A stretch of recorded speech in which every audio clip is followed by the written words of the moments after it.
हाँ भाई बताओ, रमाण उत्सव कौन से गांव में मनाया जाता है? सलूड़ डोंगरी। रमाण उत्सव को प्रसिद्धि किसने दिलाई थी? कुशाल सिंह भंडारी। नंदा राज यात्रा कौन से गांव से शुरू होती है? नोटी गांव से। नंदा राज यात्रा में कौन से गांव के रणकुंभरे, रणबांकुरे भी कहा जाता है उसको, रणबांकुरे, राजकुमार तो लिखा ही था, रणबांकुरे भी कहा जाता है इनको, रणबांकुरे। कौन से गांव के रणबांकुरे भाग लेते हैं? कांसुआ गांव के। ठीक। कौन से स्थान पर कुमाऊं की छतोली मिलती है? कौन से स्थान पर, कौन से पड़ाव पर नंद केसरी में कुमाऊं की छतोली आती है, बधान की छतोली आती है? राजराजेश्वरी, राजराजेश्वरी बोलते हैं उसको। कहाँ से आती है वो? बधान से। ठीक। अब प्रश्न है, कौन से स्थान पे लाटू देवता मिलते हैं इनसे?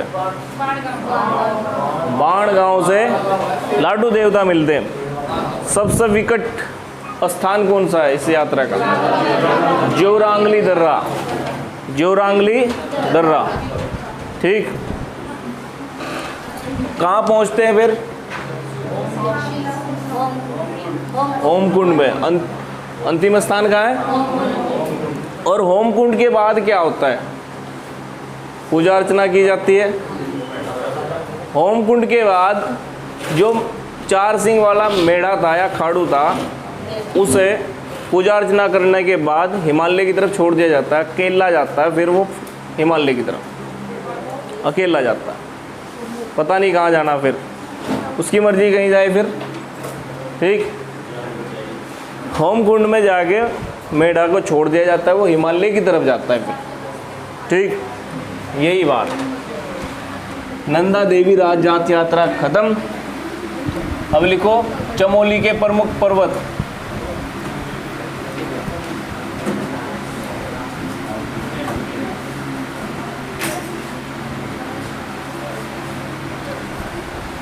चमोली के प्रमुख पर्वत।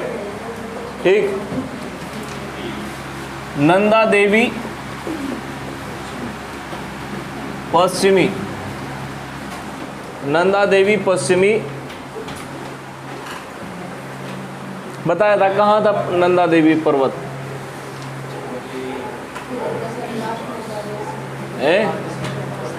यहाँ था, यहाँ। नंदा देवी पश्चिमी, ये पूर्वी हो गया, पश्चिमी इसमें ही इधर होगा, पश्चिम की तरफ होगा। ठीक। नंदा देवी पश्चिमी की ऊंचाई कितनी है? 7817 मीटर। ठीक। नंदा देवी पश्चिमी लिख देना, उत्तराखंड की सबसे ऊंची पर्वत चोटी है। नंदा देवी पश्चिमी पूरे उत्तराखंड की सबसे ऊंची चोटी है। चमोली की कौन सी होगी सबसे ऊंची पर्वत चोटी? यही होगी। ठीक। नंदा देवी पश्चिमी या नंदा देवी पश्चिमी पर कौन सबसे पहले चढ़ा था? नंदा देवी पश्चिमी पर सबसे पहले चढ़ने वाले व्यक्ति थे ओडेल टिलमैन। ठीक। ओडेल टिलमैन ने फतेह हासिल की थी, लिख देना।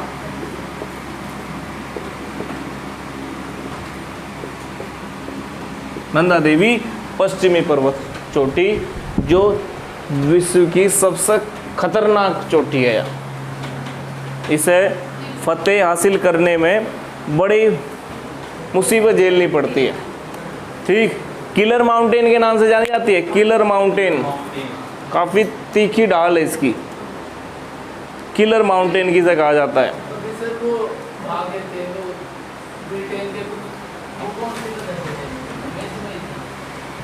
क्या थे?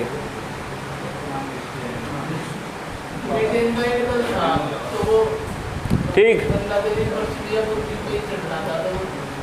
हर्षवंती बिस्ट भी इस पे चढ़ी थी। चंद्रप्रभा एतवाल हर्षवंती बिस्ट उत्तराखंड की पहली महिलाएं थी जो नंदा देवी पश्चिमी पर चढ़ी थी। ठीक। चंद्रप्रभा एतवाल को क्या कहा जाता है? माउंटेन गोट, पहाड़ी बकरी के नाम से जाना जाता है। चंद्रप्रभा एतवाल को हमने पहले भी लिखा है, पहाड़ी बकरी, माउंटेन गोट, ठीक। चंद्रप्रभा एतवाल। नंदा देवी पश्चिमी के बाद दूसरी सबसे ऊंची चोटी है कामेत। दोनों एक साथ गई थी, मैं दोनों एक साथ थी, एक ही दल में शामिल थी, चंद्रप्रभा एतवाल और हर्षवंती बिस्ट, ठीक। क्या हुआ? कामेत पर्वत। कामेत पर्वत उत्तराखंड का दूसरा सबसे ऊंचा पर्वत है। कामेत पर्वत उत्तराखंड का दूसरा सबसे ऊंचा पर्वत है और इसकी ऊंचाई है 7756 मीटर।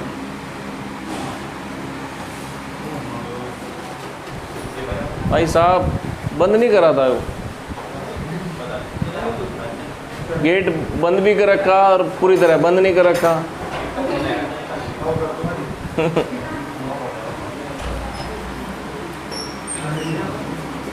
नंदा देवी पूर्वी, पीछे नहीं है क्या? नंदा देवी पूर्वी की ऊंचाई कितनी है? ये तीसरे नंबर की सबसे ऊंची चोटी है। ये दूसरी हो गई, ये पहली हो गई।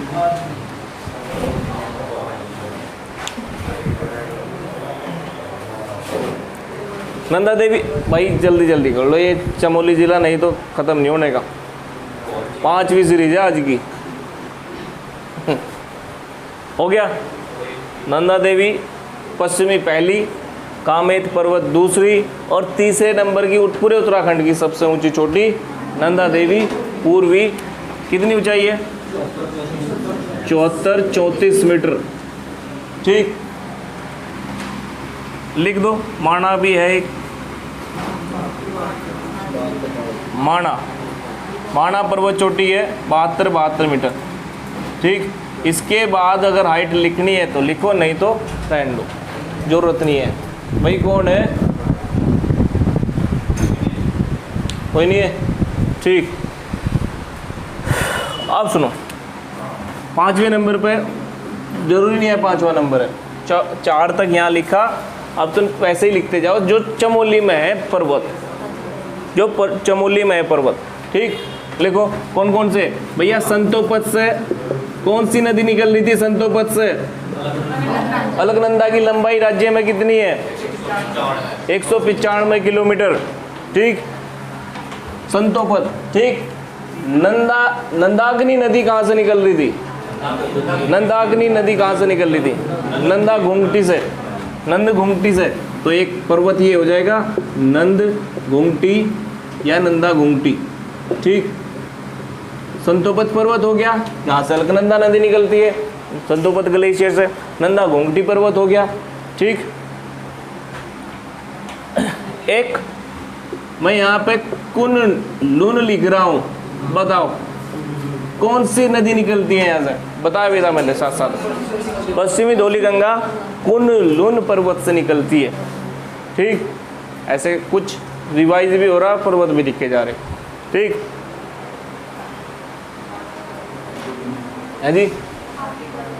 हाथी पर्वत, अरे वैसे तो बहुत सारे हैं। हाथी पर्वत, ठीक।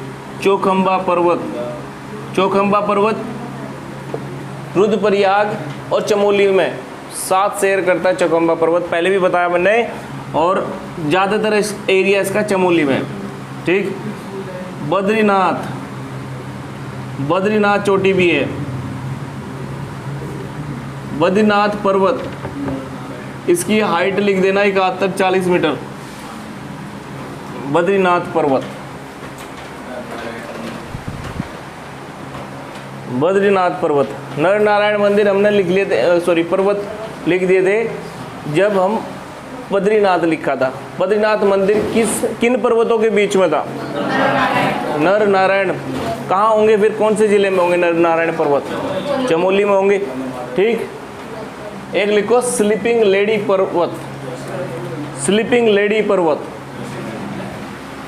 क्या लिखा?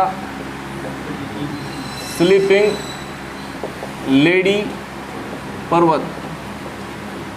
ये चमोली जिले में ही है, स्लीपिंग लेडी। ठीक, ऐसा पर्वत। ठीक, गौरी भी है, ये गौरी पर्वत भी है, गंधमादन भी है। बोलियो ना बिल्कुल भी, गंधमादन क्या हुआ? गंधमादन पर्वत स्लीपिंग सोने वाला है। ठीक जैसे कोई लेडीज सो रही है, ऐसी एक पर्वत है यहाँ से। ठीक, कैमल बैंक का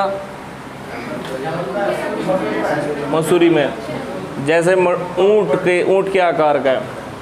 ठीक, एक यहाँ पे लिख दो नीलकंठ पर्वत, नीलकंठ पर्वत,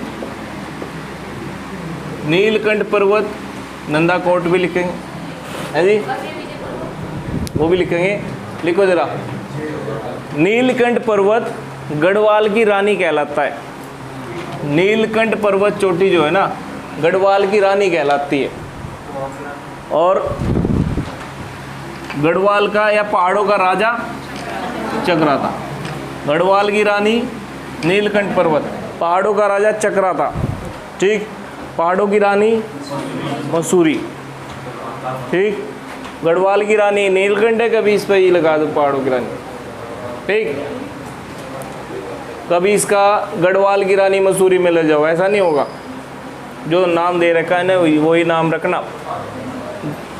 अजय विजय लिख दो, जय विजय, सॉरी जय विजय पर्वत यही है। नर नारायण पर्वत यही है। दो का इनका दो का ग्रुप बना के तब याद करना। दूनागिरी पर्वत यही है। दोनगिरी भी कहा जाता है इसको, दोनगिरी भी कहा जाता है। ये दोनों सेम है। दूनागिरी या दोनगिरी पर्वत कहाँ है? चमोली में। दोनताल उधम सिंह नगर में। ये भी साथ में लिख दो, याद रहेगा, नहीं तो यहीं लगा गाओगे।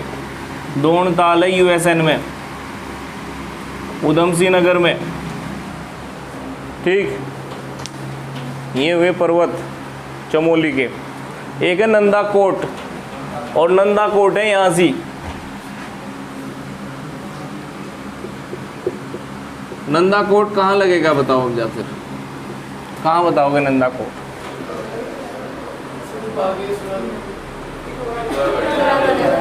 पिथौरागढ़ और चमोली की सीमा पर स्थित है। ठीक, लिख देना नंदाकोट पर्वत पिथौरागढ़ और चमोली की सीमा पर स्थित है। नंदाकोट पर्वत। देवस्थान, लो भैया, देवस्थान भी लिख लो। देवस्थान व मुकुट पर्वत, ये भी बढ़िया। देवस्थान व मुकुट पर्वत भी चमोली में ही स्थित हैं। इंद्रकील पर्वत कहाँ है? उत्तरकाशी में। ठीक, कहीं कहीं पे पौड़ी दिया है, ये जरूर देख लेना। इंद्रकील पर्वत में कंफ्यूजन बहुत है। कहीं पे चमोली सॉरी कहीं पे उत्तरकाशी दिया, कहीं पे टेरी, कहीं पे पौड़ी, इन 3 जिलों में बताया। गुन्नी पर्वत लिख लो। गुन्नी पर्वत, गोरा गुन्नी दोनों एक जैसी याद रखियो। गोरी और गुन्नी पर्वत कहाँ है? गोरी और गुन्नी पर्वत चमोली में है। खेट पर्वत टिहरी का, अप्सराओं के लिए लिखवा रखा हो, अप्सराओं के लिए फेमस है। लिखवाया था भैया। खेट पर्वत बताया नहीं बताया? अलग से बताया था। यहाँ पर खेट पर्वत पे अप्सराओं का निवास होता है। ठीक है, खेट पर्वत पर गया था, मिली थी अप्सरा। सही टाइम पे नहीं गया।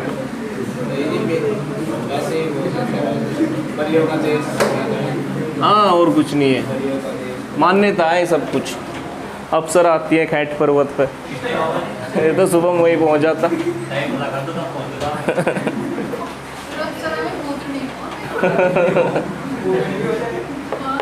ठीक है चलो है, लिखियो चमोली के प्रमुख ताल। चमोली के प्रमुख ताल, फटाफट लिखो। चमोली के प्रमुख ताल।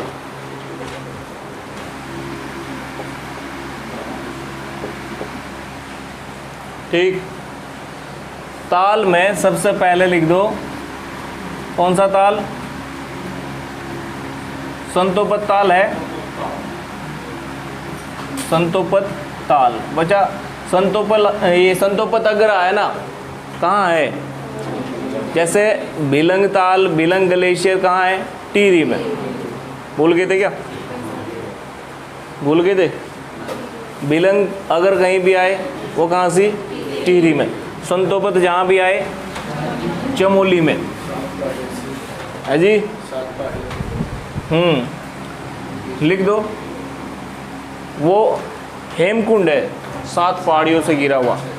हेमकुंड 7 पहाड़ियों से घिरा हुआ। गुरुद्वारा कब बना था हेमकुंड में? 1930 में। पहले क्या नाम था हेमकुंड का? लोकपाल से दूसरा नाम पुष्कर तीर्थनी। ठीक, अब बताओ संतोपत ताल। संतोपत ताल के बाद लिखो सिद्ध ताल। सिद्ध ताल, सिद्ध ताल में लिखना ये स्लेट पहाड़ों के लिए प्रसिद्ध है। यहाँ से स्लेट का खनन किया जाता है। स्लेटी पत्थर के लिए प्रसिद्ध है सिद्ध ताल। स्लेटी पत्थर के लिए प्रसिद्ध है सिद्ध ताल। लिख दिया। लिंगा ताल। लिंगा ताल फूलों की घाटी में स्थित है और इसे ही आछरी ताल कहा जाता है। आछरी ताल कहा जाता है। आछरी मतलब अप्सरा, वही है। पूरा उत्तराखंड ही वरदान है भैया। सौंदर्य से परिपूर्ण है उत्तराखंड। ठीक, कभी मौका मिले तो घूमना जरूर। यही नहीं कि नीचे नीचे घूम रहे। फूलों की घाटी जाना ऊपर। फूलों की घाटी में भी जाना तो कौन से महीने में जाओगे? फूलों जुलाई से लेके अक्टूबर तक। जुलाई अक्टूबर के बीच में बहुत बढ़िया फूल खिलते हैं फूलों की घाटी में। ठीक, देखो अच्छा, लिंगा ताल फूलों की घाटी के मध्य स्थित है। एक तो फूलों की घाटी, बीच में ताल हो गया। कितना सुंदर नज़ारा होगा यहाँ का। ठीक, लिखो जरा। लिंगा ताल फूलों की घाटी के मध्य स्थित है और इसे क्या कहा जाता है? अब बताओ भैया, कुछ प्रश्न पूछ रहा मैं।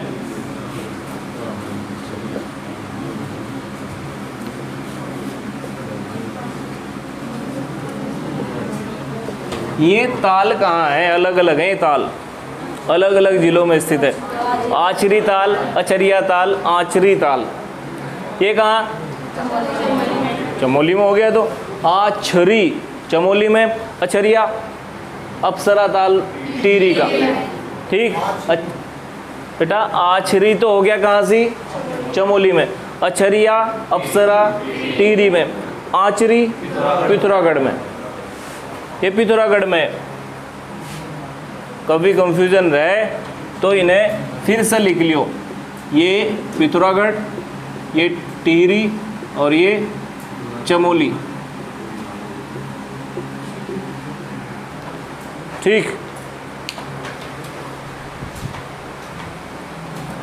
ऐसे प्रश्नों में कंफ्यूजन ना हो तो बार बार लिख लिया करो। जैसे दोण पर्वत लिखा था, दोणगिरी पर्वत कहाँ? चमोली में। दोण ताल कहाँ? उधम सिंह नगर में। अभी लिखवा दिया साथ में। ठीक, सिद्ध ताल हो गया। आदि मातृका ताल, आदि मातृका ताल। ठीक, सुख ताल, जल ताल, रूपकुंड लिख लो अलग से, रूपकुंड के बारे में लिखवाया जाएगा कुछ।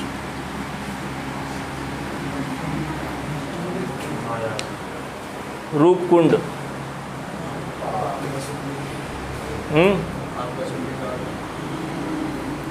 अपनी बुक खोलना हो, रूपकुंड देखना उसमें, ठीक। लिखो जरा, रूपकुंड एक रहस्यमयी ताल है, ऐसा ही पूछा जाता है प्रश्न। रहस्यमयी ताल कौन सा है? रूपकुंड, ठीक। अब प्रश्न ये है, रहस्यमयी ताल क्यों कहा जाता है इसको? नर कंकाल मिले थे, ठीक है। किसके मिले थे? लिखो जरा, एक तो यश धवल, यश धवल के, राजा यश धवल थे गढ़वाल के, ठीक। और रानी थी बलपा, बलवोपा भी कहा देते हैं कहीं पे और कहीं पे बलपा। यश धवल और बलपा ये नंदाराज जात यात्रा पे जा रहे थे, ऐसा माना जाता है कि नंदाराज जात यात्रा पे जा रहे थे और ये कुछ अनहोनी हुई होगी, बाढ़ आई होगी, ये यहीं पे ख़त्म होंगे।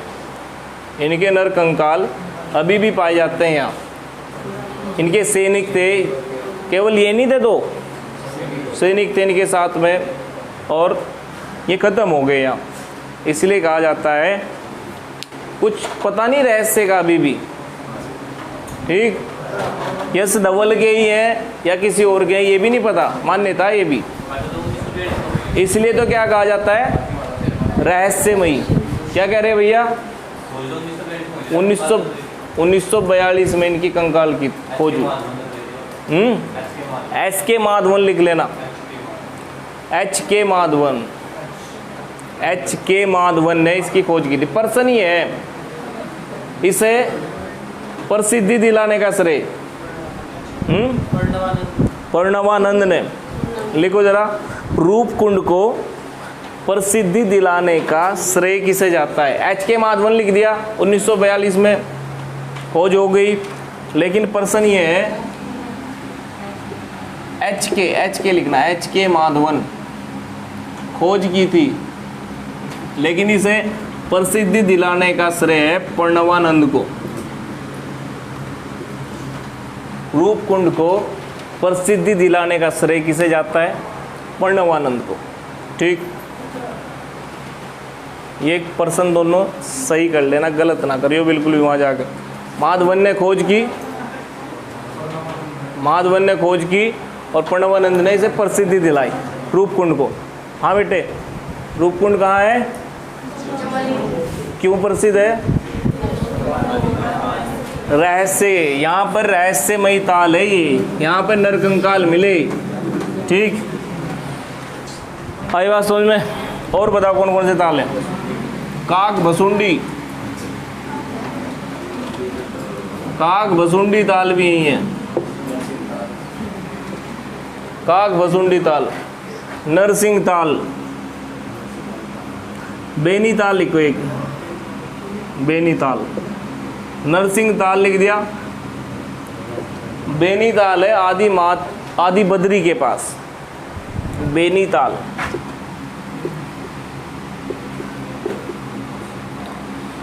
भैया सबसे ज़्यादा पर्वत है यहाँ से चमोली में, सबसे ज़्यादा ताल है यहाँ। इसलिए अगर प्रश्न पूछे राज्य के किस जिले में सर्वाधिक ताल है? चमोली में। लेकिन सरोवर नगरी किसे कहा जाता है? नैनीताल को सरोवर नगरी कहा जाता है, लेकिन सर्वाधिक ताल या झील कहाँ से है?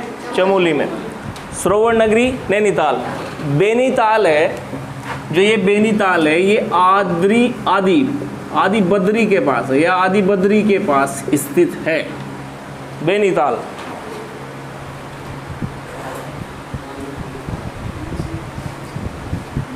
और भी बहुत सारे हैं, ताल लिखवाएंगे तो और लिखवा देंगे, ठीक।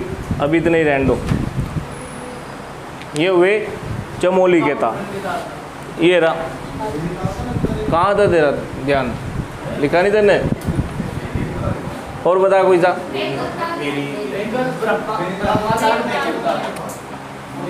लो भैया, बेगल ताल लिख लो। बेकल ताल लिख दो, ब्रह्मा,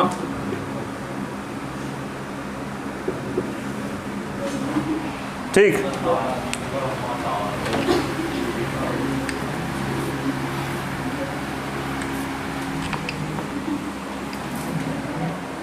ये हुए चमोली के हैं ताल।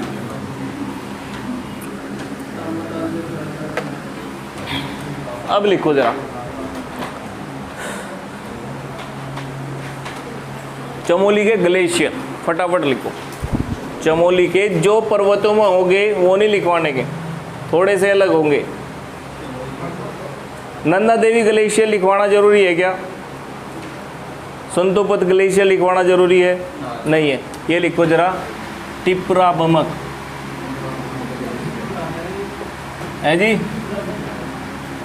तिपराम बंक भी बोलते हैं इसको, तिपराम्बक, हिपरा बमक, ये सब ग्लेशियर है चमोली में। टिपरा बमक, हिपरा बमक ग्लेशियर कहाँ है? चमोली में, ठीक। एक है बर्मा ग्लेशियर, एक है कल्पानी ग्लेशियर, चमोली में।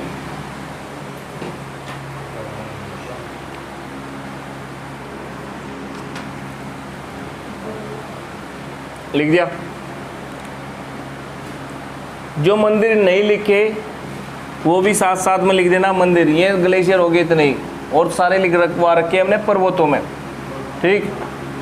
हिपरा बमक, टिपरा बमक, बर्मा और कल्पानी ग्लेशियर कहाँ है? चमोली में। और बहुत सारे लिखवा रखे पर्वतों के साथ, ठीक है जी। मंदिर में लाटू देवता का मंदिर लिखो। लाटू देवता का मंदिर लिखा था। लाटू देवता का मंदिर कहाँ है?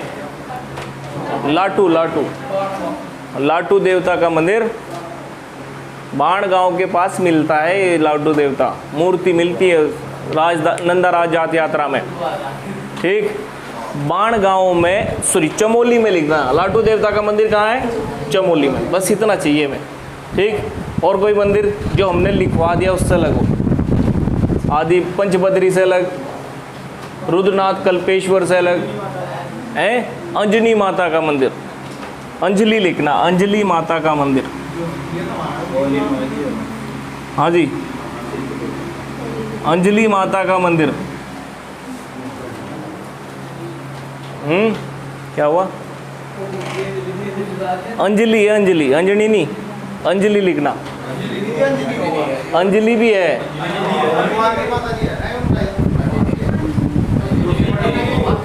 अंजलि कह रहा मैं, अंजलि, अंजलि भी है मंदिर, मान नहीं रहे। यही है, अंजनी वाला ना लिखो यहाँ से, यहाँ अंजलि लिखना चमोली में, ठीक। अंजनी, अंजनी पे अड़े हुए, ठीक है।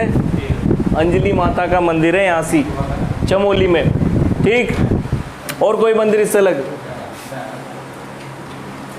घंटाकर्ण मंदिर लिख रखा हमने माना गांव में, ठीक। नरसिंह मंदिर कहाँ? जोशीमठ में। ये सब लिख रखे हमने, ठीक। कढ़ाई उत्सव कब मनाया जाता है? कढ़ाई उत्सव बद्रीनाथ के जब कपाट बंद होंगे तब कढ़ाई उत्सव मनाया जाता है, ठीक।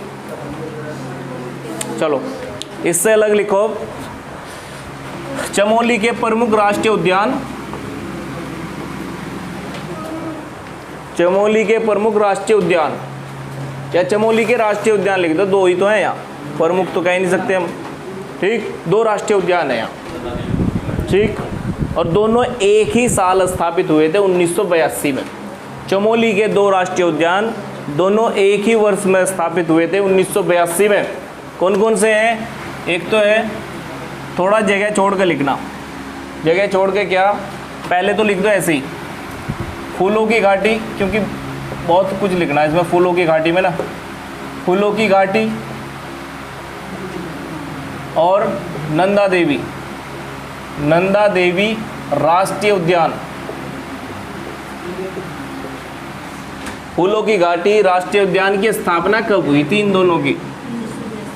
1982 में। क्या कह रहे? अभी बात ना करो, फिर पूछा जाएगा तब बताना मुझे। नंदा देवी राष्ट्रीय उद्यान और फूलों की घाटी राष्ट्रीय उद्यान की स्थापना कब हुई?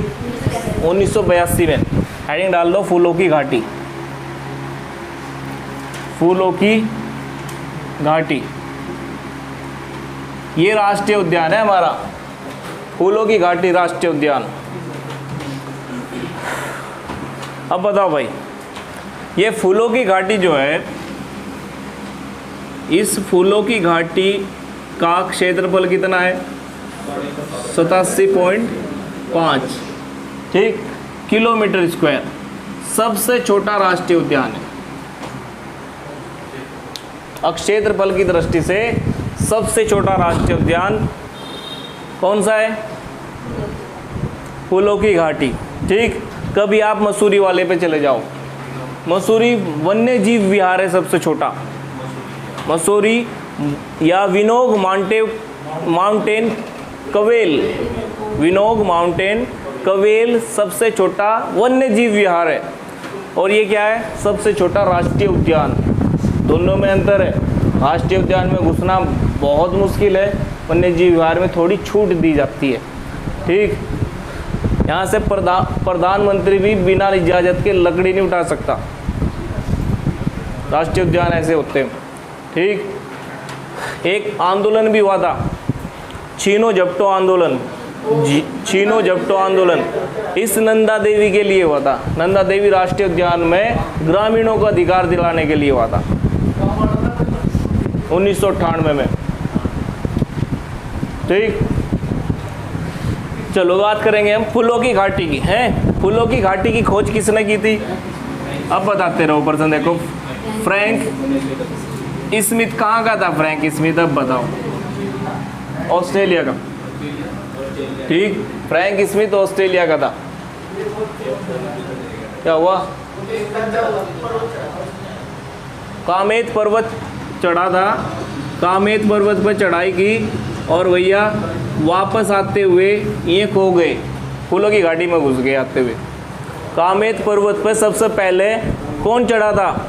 फ्रैंक स्मिथ और होल्डवर्थ, दोनों साथ में चढ़े थे और वापस आते हुए ये खो गए।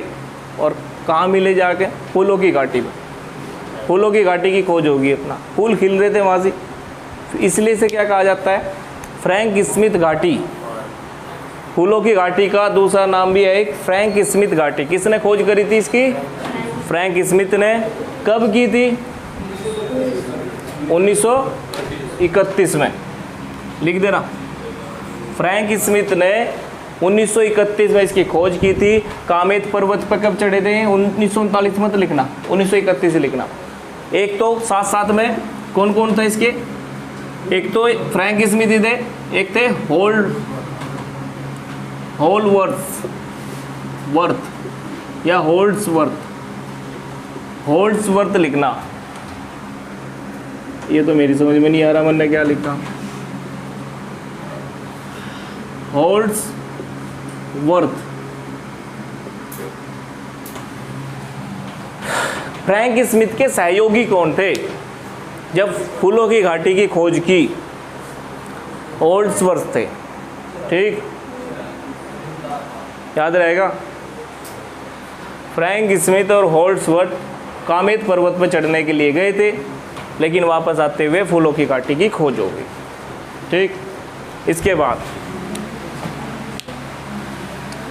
इन्होंने, फ्रैंक स्मिथ ने इसी पर एक पुस्तक लिखी है, इसी फूलों की घाटी पर एक पुस्तक भी लिखी आगे, valley of flowers. Valley of flower पुस्तक कब लिखी थी? वैली ऑफ फ्लावर पुस्तक कब लिखी गई थी? 1937 में।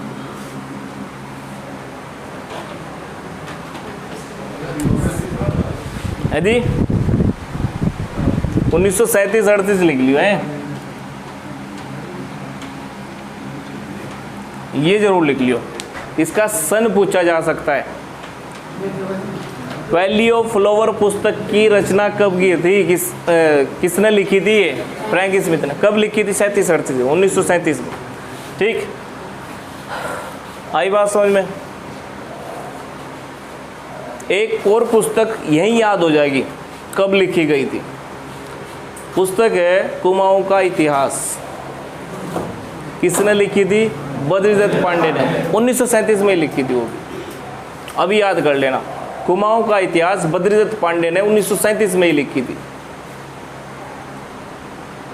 अलग से लिखना, क्योंकि चमोली से कोई संबंध नहीं है बीडी पांडे का, बद्रीदत्त पांडे का।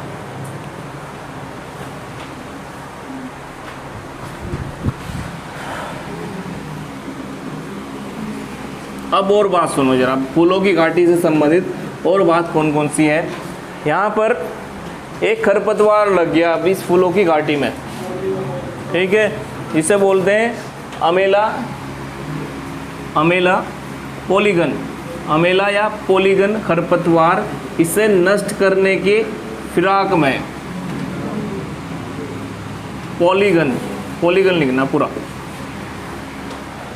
अमेला या पॉलीगन खरपतवार फूलों की घाटी को नष्ट करने वाला है या महाविनाशक के रूप में फूलों की घाटी में फैल रहा है। खरपतवार का मतलब क्या हो? घास, ठीक। घास होते हैं अनचाहे, अचानक से उग जाते हैं, ठीक। खेतों में उग जाते हैं ना, खरपतवार की दवाई डालते हैं फिर 2,4-D।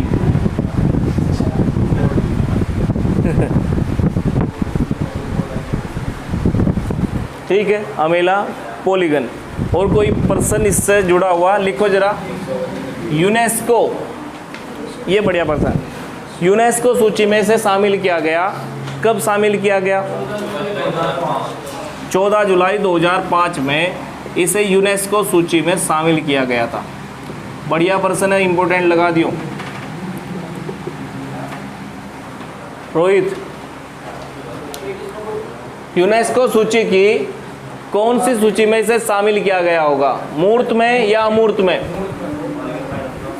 उससे पूछा है जी, नाम भी बोला था मैंने। आकाश, तू बातों में बिजी है जी। मूर्त सूची में ही शामिल होगा। देख, साफ दिखाई देता है, फूल तोड़ भी सकते हो आप, देख भी सकते हो, लेकिन तोड़ना नहीं, देखने बस, ठीक। लिखो जरा।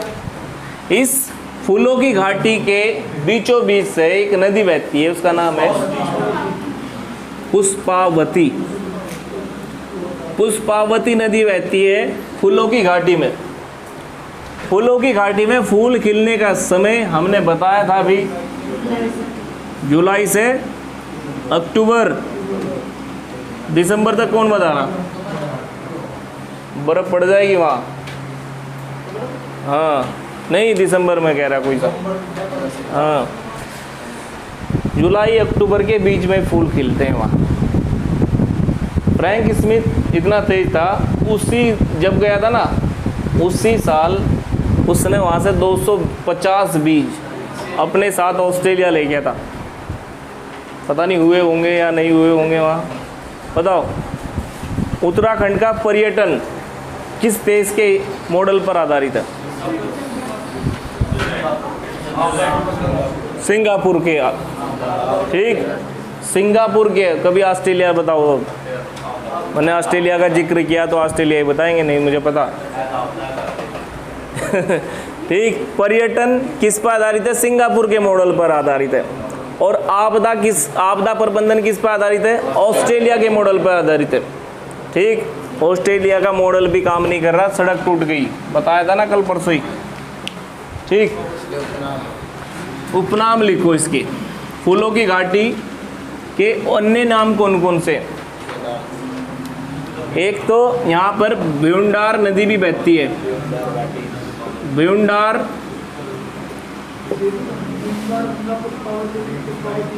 बिल्कुल। ये जो भ्यूंडार जो नदी है ना, पुष्पावती नदी को ही कहा जाता है। इस वजह से इसे क्या कहा जाता है? भ्यूंडार घाटी। फूलों की घाटी को फूलों की घाटी का दूसरा नाम क्या है? भ्यूंडार घाटी, ठीक। अब लिखो जरा, देखो स्कंद पुराण में, पूरा लिखना, स्कंद पुराण में इसको नंद कानन नाम से जाना गया है। फूलों की घाटी को स्कंद पुराण में क्या कहा गया है? नंद कानन। फूलों की घाटी को स्कंद पुराण में क्या कहा गया है? नंद कानन। अब और सुनो प्रश्न, ठीक, प्रश्न है फूल स्कंद पुराण में गढ़वाल को क्या कहा गया? केदारखंड। जो बेसिक प्रश्न है, स्कंद पुराण में कुमाऊं को क्या कहा गया? मानसखंड। गढ़वाल को केदारखंड। केदार मंदिर कहाँ है? गढ़वाल में ही है, ऐसे याद रख लेना। स्कंद पुराण में गढ़वाल को क्या कहा गया? केदारखंड। और कुमाऊं को मानसखंड। स्कंद पुराण में फूलों की घाटी को क्या कहा गया? स्कंद प्रश्न ये है, कालिदास की कौन सी पुस्तक में इसका उल्लेख है? फूलों की घाटी का उल्लेख, फूलों की घाटी का उल्लेख कालिदास की पुस्तक मेघदूतम में भी है। ये सारे प्रश्न इंपोर्टेंट है भैया। हम ये नहीं सोच रहे बस फटाफट इन्हें ख़त्म कर दें, हम सोच रहे कोई सा भी प्रश्न ना छूटे तुम्हारा, ठीक। कालिदास की मेघदूतम पुस्तक में क्या कहा गया? फूलों की घाटी को अलका, ठीक। और स्कंद पुराण में नंद कानन। अब सुनो, पुष्पावली भी इसका नाम है। पुष्पावली, पुष्पावती नदी भी इसी में बहती है, उससे भी याद हो जाएगा। पुष्पावली और पुष्पावती नदी, ठीक। और कोई नाम? केदारजू। केदारजू एक मंदिर का भी नाम है। केदारजू इसका भी नाम है, दे रखा बुक में। केदारजू किसे कहा जाता है मंदिर में? किस मंदिर को केदारजू कहा जाता है? थल केदार को। थल केदार को क्या कहा जाता था? कहा जाता है केदारजू। और किस स्थान को या किस राष्ट्रीय उद्यान को केदारजू कहा जाता है? फूलों की घाटी को। दोनों लिख देना यहाँ, थल केदार भी लिख देना। थल केदार पिथौरागढ़ में है। थल केदार को भी केदारजू कहा जाता है और फूलों की घाटी को भी केदारजू कहा गया है, ठीक। सारे प्रश्न क्या क्या नाम बताए? बताओ, ये सारे नाम याद करो पहले तो, ठीक। भ्यूंडार घाटी, नंदकानन, अलका, पुष्पावली, केदारजू, ये नाम हो गए। फिर नंदकानन कहाँ दिया गया? स्कंद पुराण में। अलका कहाँ नाम है इसका? मेघदूतम। ऐसे याद करियो, ठीक है। हाँ जी,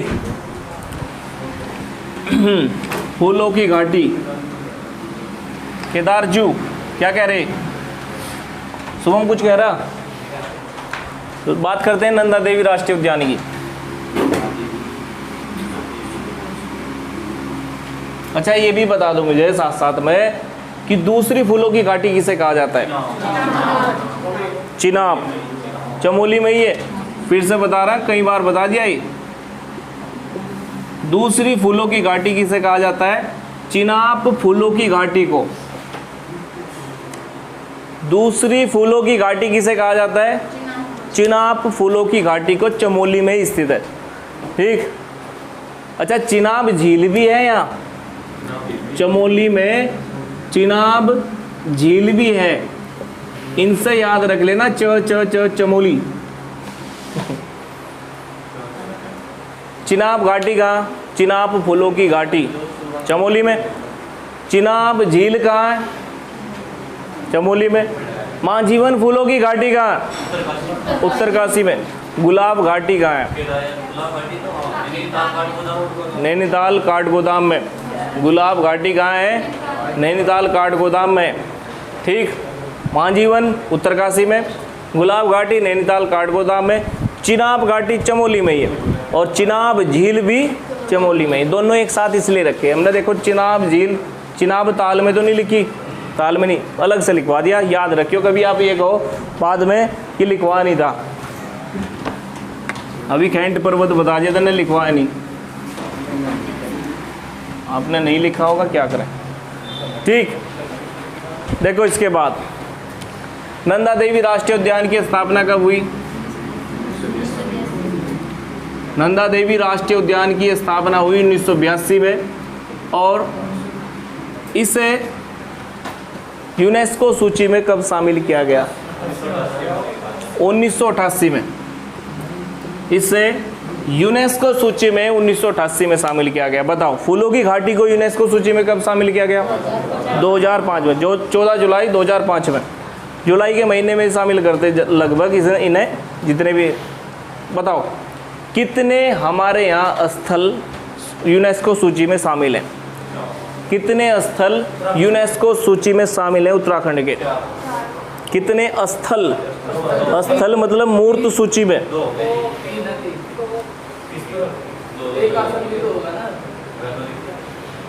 आसन कब शामिल किया?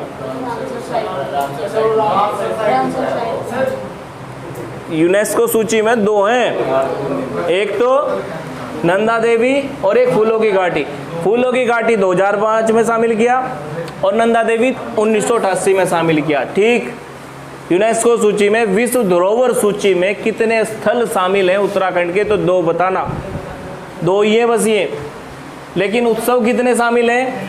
ब्रह्मांड एक उत्सव, लोक उत्सव, लोक उत्सव एक है। ठीक, अगर कुंभ मेला का पूछेगा ना तो राष्ट्रीय उत्सव है वो राष्ट्रीय उत्सव है। लोक उत्सव कितने शामिल हैं? 1। स्थल कितने शामिल हैं यूनेस्को सूची में? 2। ठीक, गलत मत करना। रामसर साइट में कितने हैं? 1। कौन सा? आसन। ठीक, आसन बेराजनी आसन है, आरक्षण सुरक्षित। ठीक, पर्सन है। नंदा देवी राष्ट्रीय उद्यान, नंदा देवी राष्ट्रीय उद्यान का प्राचीन नाम क्या था? नंदा देवी राष्ट्रीय उद्यान का प्राचीन नाम था संजय गांधी राष्ट्रीय उद्यान। लिख देना इसको, शुरू में इसका नाम था संजय गांधी राष्ट्रीय उद्यान। नंदा देवी राष्ट्रीय उद्यान का प्राचीन नाम था संजय गांधी राष्ट्रीय उद्यान।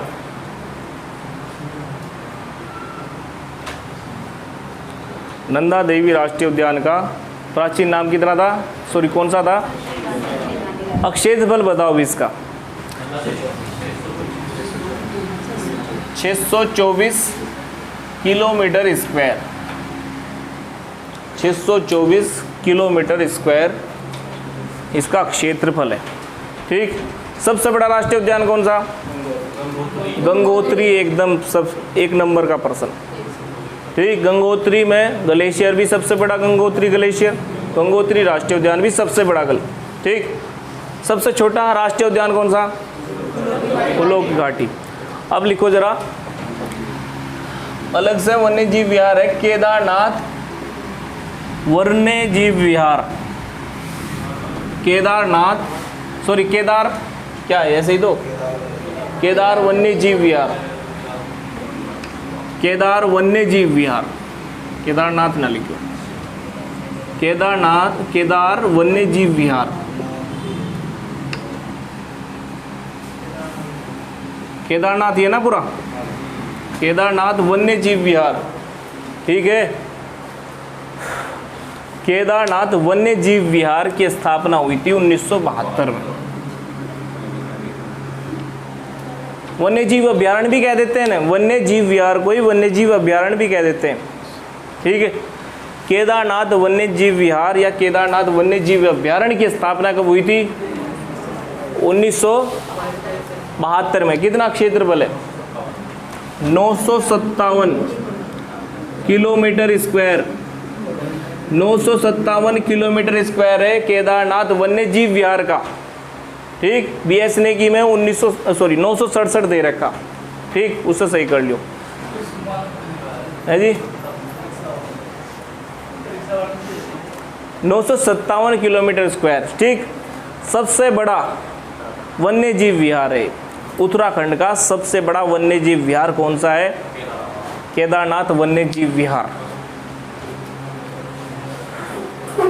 अब ये छोटे बड़े में इनमें कंफ्यूजन अभी दूर कर लियो, कभी आप घर जाकर सोचो कि अभी टाइम है पढ़ लेंगे, टाइम नहीं है बिल्कुल भी। हर एक पर्सन उसी टाइम याद करो जब आप पढ़ रहे हो, बाद में रिवाइज करने का टाइम नहीं है, ठीक। और जिसने समय का सही प्रयोग कर लिया वही सबसे बड़ा गुरु समय है। समय का प्रयोग सही से कर लिया तो ठीक हो जाएगा काम। समय ही सबसे बड़ा गुरु है, याद रखना इसको, ठीक।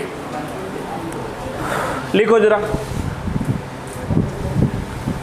सबसे छोटा वन्य जीव विहार कौन सा था? मसूरी को क्या कहते हैं? और विनोग पहाड़ी पे स्थित है, इसलिए उसका क्या नाम है? विनोग पहाड़ी। अगर पूछना विनोग पहाड़ी कहाँ है, मसूरी में ही है। विनोग माउंटेन कवेल वन्य जीव विहार मसूरी में सबसे छोटा है, 10.5 8.2 मतलब 8.2 दे रखा होगा, ठीक। विनोग मसूरी का कितना क्षेत्रफल? 11 के आसपास है, ठीक। अब देखो सबसे बड़ा राष्ट्रीय उद्यान कौन सा? गंगोत्री। राष्ट्रीय उद्यान पूछा तो सबसे बड़ा राष्ट्रीय उद्यान कौन सा? गंगोत्री। सबसे छोटा राष्ट्रीय उद्यान? फूलों की घाटी। सबसे बड़ा वन्य जीव विहार? सबसे छोटा वन्य जीव विहार? मसूरी वाला, ठीक। विनोग माउंटेन कवेल, याद रखना, ठीक। ये हुए वन्य जीव विहार वगैरह हैं। अब लिखो जरा, चमोली का मोहनखाल पोखरीय क्षेत्र किस लिए प्रसिद्ध है? चमोली का मोहनखाल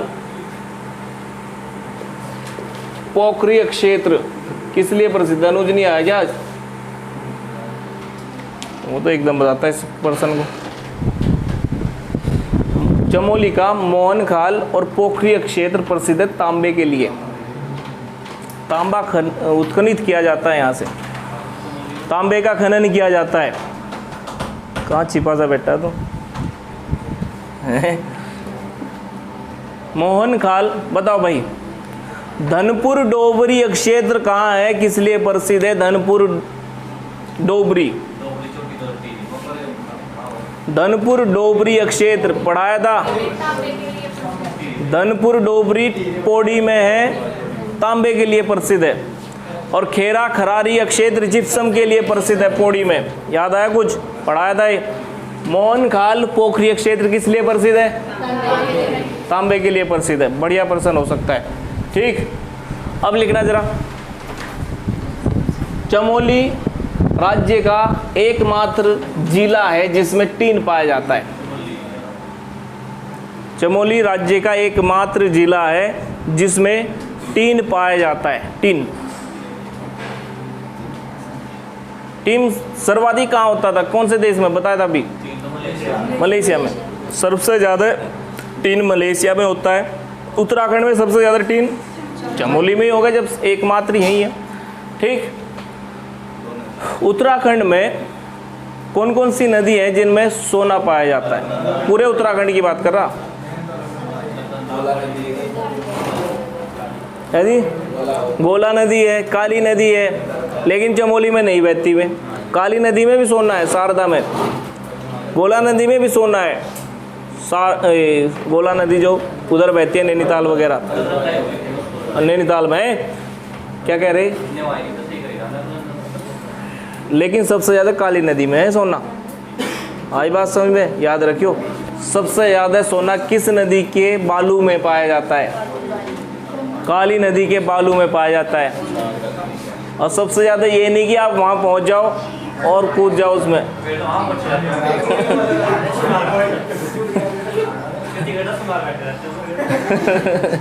इतना नहीं है, बहुत कम मात्रा में। उसमें से अगर आप सोना निकालने की कोशिश करोगे ना, सोना निकालने में ज़्यादा खर्चा आ जाएगा। सोना निकालने में ज़्यादा खर्चा आ जाएगा जितने का सोना नहीं मिलने का तुम्हें। ठीक, देखो चमोली में दो नदी ऐसी है। चमोली में दो नदी ऐसी हैं जिनके बालू में सोना पाया जाता है। एक तो अलकनंदा है और एक पिंडर है। अलकनंदा के भी बालू में क्या पाया जाता है भैया? सोना पाया जाता है। ठीक, अलकनंदा को तो हिरण्य वाहिनी कहा जाता है। हिरण्य वाहिनी। ओए रुक जाओ।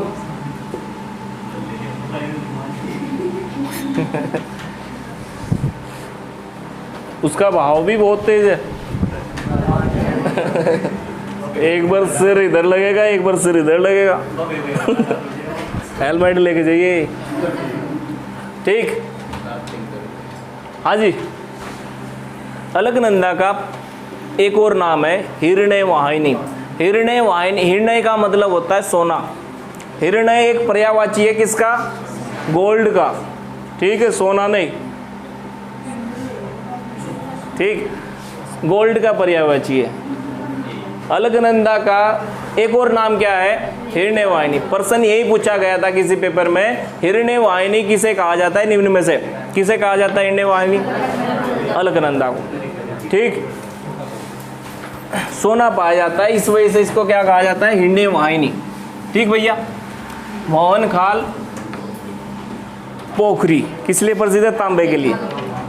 अब उत्तराखंड में सबसे पहले गंधक पाई गई थी।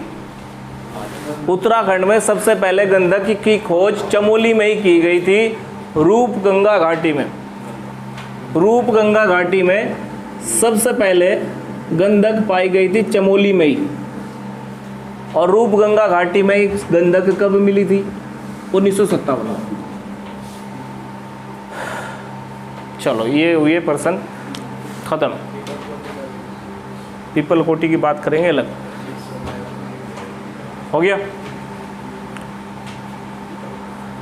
रूपगंगा घाटी में क्या मिला था भैया? सबसे पहले विश्व में, सॉरी उत्तराखंड में सबसे पहले गंधक 1957 में रूपगंगा घाटी में मिला था। ठीक भैया। प्रश्न है, कर्णगंगा किसकी सहायक नदी है? कर्णगंगा किसकी सहायक नदी है? कर्णगंगा। लो भैया, ये भी प्रश्न बन गया बढ़िया।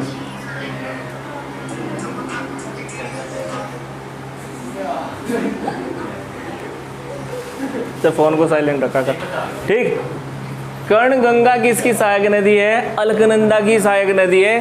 पिंडर नदी को कर्णगंगा कहा जाता है। पिंडर नदी का दूसरा नाम कर्णगंगा है। कहाँ मिलती है पिंडर नदी? कर्णप्रयाग में। कर्णप्रयाग में मिलने की वजह से इसका नाम कर्णगंगा रखा गया था। याद हो जाएगा। पिंडर नदी का दूसरा नाम क्या था? कर्णगंगा। कहाँ मिलती है? कर्णप्रयाग में। ठीक, ये प्रश्न बनेंगे। अब लिखो जरा, उत्तराखंड, सॉरी